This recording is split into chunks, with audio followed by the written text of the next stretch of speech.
মাথার উপর কচু পাতা নিয়ে আছি বলে কেউ ভেবো না প্লিজ যে আমি খেপে গেছি। আরে তোমাদের সামনে আমি একটু ঢং করছিলাম, বুঝলে? সবাই ভালো ড্রেস পরে ঢং করে, আর আমি কচু পাতা মাথায় নিয়ে ঢং করছি। ওই সব বাদ দাও, দুপুর বেলায় দেখি গাছে একখান বাঁদর উঠেছে, আবার সব পেয়ারা পেরে নিয়ে গাছ ফাঁকা করে দিয়েছে। প্রথমে একটু দুঃখ কষ্ট হলেও পরে আবার খুশি হই। কেন জানো? এমনিতে তো আমার গাছ থেকে পেরে পেয়ারা খেতে ইচ্ছে হয় না, কেউ পেয়ারা পেরে দিলে সেটা খেতে বেশ ইচ্ছে হয়। তো আমি এখন যাচ্ছি কলা পাতা আনতে আমাদের পাড়ার এই সুন্দর টাইলস বসানো রাস্তা। আর এদিকে দেখো আমি কলা পাতা নিতে কচু বনে চলে এসেছি। ডিপ্রেশন।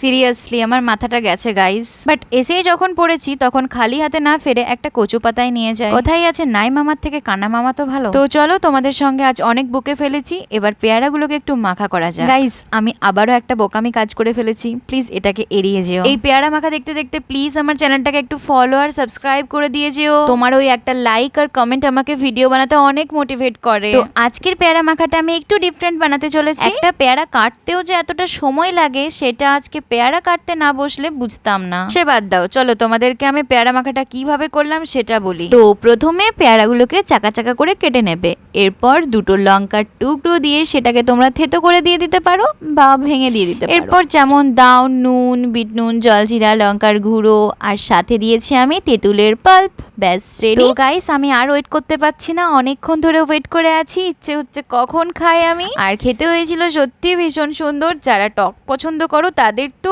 ফাটাফাটি লাগবে। বাড়িতে একদিন ট্রাই করে দেখো কিন্তু।